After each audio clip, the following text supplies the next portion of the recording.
بسم الله الرحمن الرحيم. اعوذ باللہ من الشیطان الرجیم وعلی اللہ قصد السبیل ومنہا جائر ولو شاء لہداکم اجمعین۔ عزیز طلبہ کرام، سبق نمبر 126، سورہ نحل، آیت نمبر 9۔ سورت کا پہلا حصہ تھا جس حصے کے اندر سورت کا دعویٰ ذکر ہے عطا امر اللہ کہ جلتی مت مچاؤ، اللہ کا عذاب آ رہا ہے، اور گویا کہ یوں سمجھو کہ عذاب آ چکا ہے۔ چند لمحات جو تمہیں اللہ نے مہلت کے لیے دی ہے، اس میں فکر کرو، سوچو، توبہ کر جاؤ، ورنہ عذاب آیا تو پھر تمہاری توبہ قبول نہ ہوگی۔ اس کے بعد دعویٰ توحید ذکر کیا، اور دعویٰ توحید کے اوپر دلائل عقلیہ کا ذکر تھا، جن کے اندر خلق الامور العظام، بڑے بڑے امور، انسان اور آسمان، زمین اور حیوانات کے مختلف فوائد کا ذکر تھا، ان کی سواری، ان کے اندر زینت، اور ان سے کھانا پینا، اور ان سے سامان اٹھا کر لے جانا، مختلف نعمتوں کا ذکر کیا۔ گویا کہ اللہ تعالیٰ کی فیاضی اور اللہ تعالیٰ کی مہربانی انسان کے اوپر بے حد اور بے شمار ہے کہ اللہ تعالیٰ نے یہ اپنے انعامات ماننے والوں کو، نہ ماننے والوں کو، جو اللہ کے وجود سے منکر ہے ان کو بھی عطا کیے، اور جو اللہ تعالیٰ کو تو مانتے ہیں لیکن اللہ تعالیٰ کی صفات میں اور اللہ تعالیٰ کے حقوق میں دوسری ہستیوں کو اللہ کے ساتھ شریک ٹھہراتے ہیں، ان کو بھی اللہ نے عطا کی ہیں۔ اور اس انسان کو جو کہ اللہ تعالیٰ کی ذات اور صفات میں شریک تو نہیں ٹھہراتا، لیکن اس نے اللہ تعالیٰ کی نافرمانی، بغاوت، سرکشی، گناہ اور معصیت کو اپنا شیوا بنایا ہوا ہے،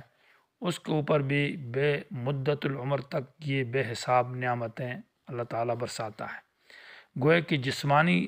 انسان کی تربیت کے لیے اللہ تعالیٰ نے ہر قسم کا انتظام کیا ہوا ہے۔ تو وعلی اللہ قصد السبیل کی آیت سے ابھی اللہ تبارک و تعالیٰ یہ بتا رہے ہیں کہ جیسے اے انسان تیری جسمانی تربیت کے لیے میں نے ساز و سامان پیدا کیا ہے، اسی طرح تیرے روح کے لیے بھی میں نے غذا بھیجی ہے، اور تیرے روح کی تربیت کے لیے اور اس کو پالنے کے لیے، اس کی حفاظت کے لیے میں نے انبیاء علیہم السلام بھیجے، اور ان انبیاء پر اپنا پیغام توحید بھیجا، جس کے ذریعے سے تیرے روح میں جان آ جائے اور تیرے روح کی بھی حفاظت اور پرورش اور تربیت ہو، اور یہ بھی مجھ پر ذمہ لازم ہے۔ گویا کہ انسان کی جسم کی بھی تربیت اللہ نے فرمائی، اس کے انتظام بھی فرمایا، اور انسان کے روح کی تربیت کا انتظام بھی اللہ تبارک و تعالیٰ نے فرمایا۔ اسی کے بارے میں ہے وعلی اللہ قصد السبیل، اور اللہ کے ذمہ ہے، اللہ پر لازم ہے قصد السبیل، حق راستہ بیان کرنا، سیدھا راستہ بیان کرنا۔ قصد السبیل کا معنی ہے یعنی حق راستہ اور سیدھا راستہ۔ قصد بمعنی قاصد کے ہے، اور قاصد بمعنی مستقیم کے ہے۔ معنی یہ ہے کہ السبیل المستقیم، ایسا راستہ جو سیدھا ہو، اور وہ راستہ توحید ہے، اور وہ راستہ جو ہے اتباع رسول ہے، طریقہ سنت ہے۔ الاعتصام کے اندر ایک قول نقل کیا ہے بعض بزرگوں کا کہ وعلی اللہ قصد السبیل سے قصد السبیل کا معنی طریق السنت،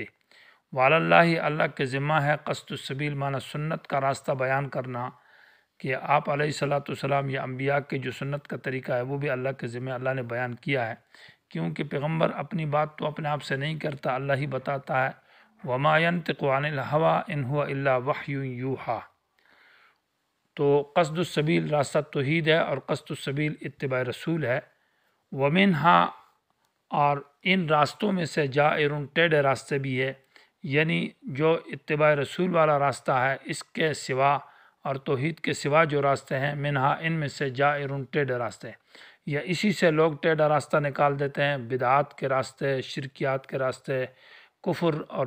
دستور اور رسم رواج کے، جو کہ شریعت سے ہٹ کر دوسرے ٹیڑھے راستے ہیں، ان پر لوگ چلتے ہیں۔ یا منہا کا معنی ہے کہ ومما سواہا، یہ قصد السبیل جو توحید اور طریق سنت ہے، اس راستے کے سوا جو راستے ہیں جائرون، وہ راستے ٹیڑھے ہیں، وہ منزل مقصود تک پہنچانے والے نہیں ہیں۔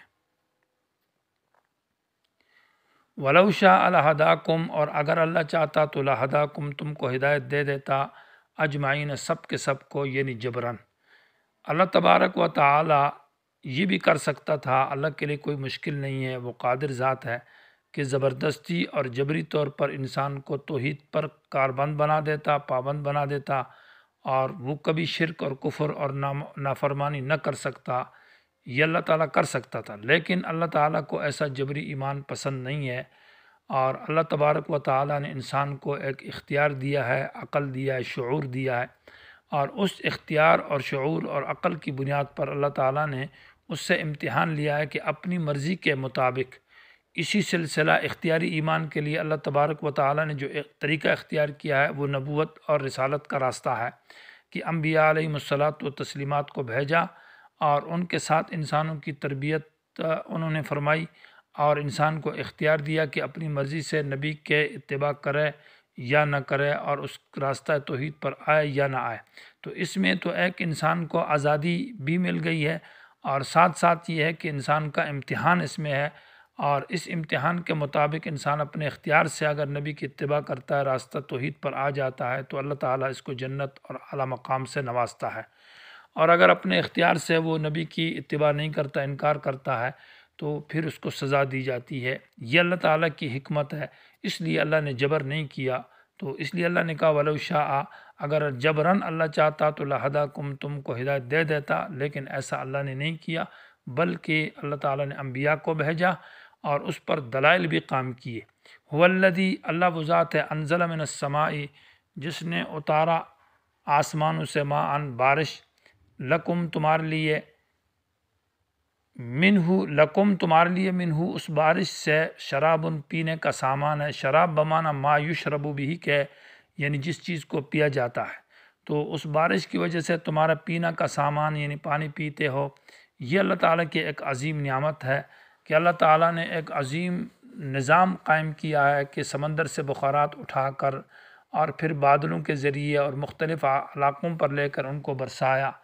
اگر یہ انتظام نہ ہوتا اور زمین خشک ہوتی تو لوگ پانی کدھر سے پیتے، ان کو تازہ پانی چشموں سے اور نہروں سے نہ ملتا تو انسان بڑی تکلیف میں ہوتے۔ تو یہ ایک عظیم نعمت ہے۔ وَمِنْهُ، اور اسی پانی سے، شجر، درخت ہے، فیہ، جس کے اندر تم تسیمون، تم اپنے جانوروں کو چراتے ہو۔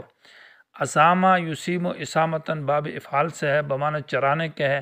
یعنی اپنے جانوروں کو بھی اس میں چراتے ہو ان درختوں سے، اور اس سے خود بھی کھاتے ہو اور اس پانی کو بھی پیتے ہو۔ تو اس اگر ان دیہاتوں کے اندر اور پہاڑوں میں اور جو زمین سے بہت بلند علاقے ہیں، سمندر سے جو بلندی پر ہیں، اگر اللہ تعالیٰ بارش نہ برساتا تو یہاں درخت نہ ہوتے، بڑے بڑے جنگلات نہ ہوتے، اور پانی نہ ہوتا، تو یہ لوگ تو سسک کر یہ نظام درہم برہم ہو جاتا۔ تو یہ ایک عظیم نعمت اللہ تبارک و تعالیٰ نے انسان کو عطا کی ہے، اس کا شکریہ ادا کر انسان کو کہا۔